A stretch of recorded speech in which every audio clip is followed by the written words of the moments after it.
So I already talked about Gojira and elaborated upon why I consider it one of the greatest science fiction films of all time, and naturally I would want to follow that up with a continuation. Pondering upon that, I decided that it would be best to evaluate the film of the most notable giant movie monster from a different country, and I currently intend to do this for 3 films, a group that includes Gojira. The next film in this little project is South Korea's The Host, one of the more recent films that you'll hear me talk about. Man, what an appropriate title for a film like this. It instantly conveys the overall gloomy and ominous tone of the film. The Host is a good film, one that has sadly slithered out of the perspective of the general moviegoer in the last 3 to 4 years. I do find this logical, though, considering the limited release of the film in the US. I myself don't remember only regarding the film casually, ultimately deeming it as nothing special. However, after several years, and an awareness of an impressive critical reception, I decided to view it, but realized that, not unlike the original 1933 King Kong, this is one monster movie you have to view more than once to fully appreciate. Most people don't know the whole premise for The Host because the trailers were quite vague, only offering a few glimpses of the monster and a bit of text, which is actually a good thing for this type of film. Basically, several years following the hasty disposal of formaldehyde into the Han River by a military pathologist, Park Gang-doo, his father Park Hee-bong, and daughter Hanseo live in a snack bar at the edge of the Han River, abruptly enduring the attack of a large creature that emerges from the river itself. During the attack, Hanseo is seized by the monster, and the rest of the family is quarantined by a government agency.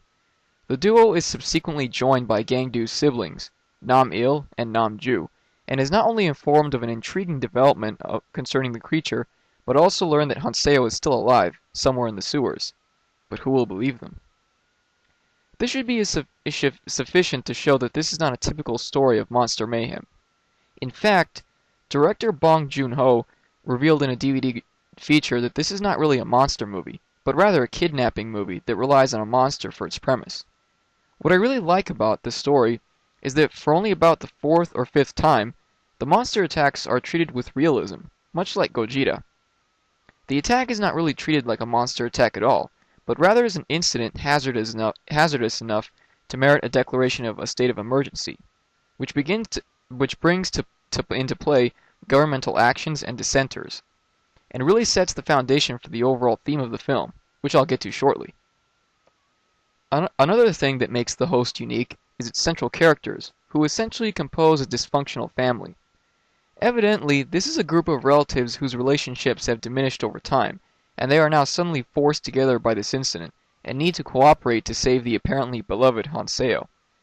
Throughout their endeavors, we see them argue and regard each other with disdain, which is what essentially makes the character interactions so entertaining. They are in a situation they don't want to be a part of, but are willing to endure that in order to rescue Hanseo, and ultimately all of this is resolved, although not in a cliché manner.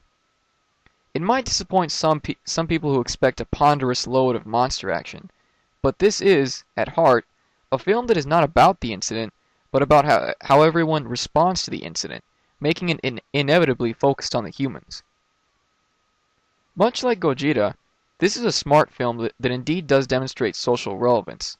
The formaldehyde disposal during the prologue is based on an actual event, demonstrating a minor environmentalist message, and government actions during the movie's run compose a political satire, with commentary on both US and South Korean government. Now make note, this film does not necessarily reflect my own views on government, but it does convey its overall ideas well, and that's what I'm giving it credit for. A central idea of The Host is the overall apathetic manner in which the South Korean government regards its citizens, a problem that is apparently bolstered by bureaucracy and red tape. This is demonstrated pretty much in any scene involving the medical institutions, as well as news broadcasts, sometimes shown, and the hazmat teams running all over the place. The overall setting really augments this, with many scenes either having a crowded, claustrophobic feel to them, or an ominous look that conveys the feel of being hunted. It helps to communicate the apparent paranoia that pervades the population in the film, and bolsters the impression that no one can be trusted, which in turn bolsters the themes concerning secret agendas and reactions to incidents. The fact that it is raining for a good portion of the film helps to set up a rather gloomy tone that, again, is appropriate given the overall idea. Throw in some well-paced, energetic musical scores, and you've got one heck of a good atmosphere. There are also similar commentaries made concerning US occupations in South Korea, but those are very apparent in the film itself, and all of this makes The Host one of the smartest monster films in a long time. The final thing that I'd like to comment on is the monster itself. Some may be disappointed by the relatively small size of the monster. It's about the size of an elephant. But I felt it to be appropriate considering the aim of the director and producers. It is actually a surprisingly original design that looks genuinely scary and fits the behavior of the monster. Speaking of which, the behavior of the monster reveals that much thought really went into the making of the film, as all of it makes a considerable amount of sense. That being the monster's actions make a considerable amount of sense. If you want to know more about this, I suggest finding the 2-disc edition of the DVD and watching the features concerning the creature. I'd also suggest viewing James Rolfe's Top 10 Giant Movie Monsters video, which has some good clips of the monster. Finally, the animation of the creature is actually highly convincing, giving it a nice amphibious look that is complemented by slippery skin and dexterous limbs. Now, despite all of this lauding, I must warn all who plan to see this film. Don't expect to love it on the first viewing. A notable fraction of The Host is rather outlandish, which can pose a distraction from the overall idea. Other scenes, conversely, seem to drag on at first, and seem to serve no purpose.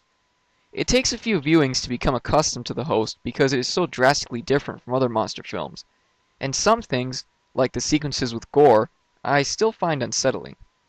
Nonetheless, if you can make it through that, and you enjoy political commentary with a bit of monster mayhem thrown in, I certainly recommend this film. But for those of you who prefer the more tame stuff, as I do, you might prefer the next film that I intend to review.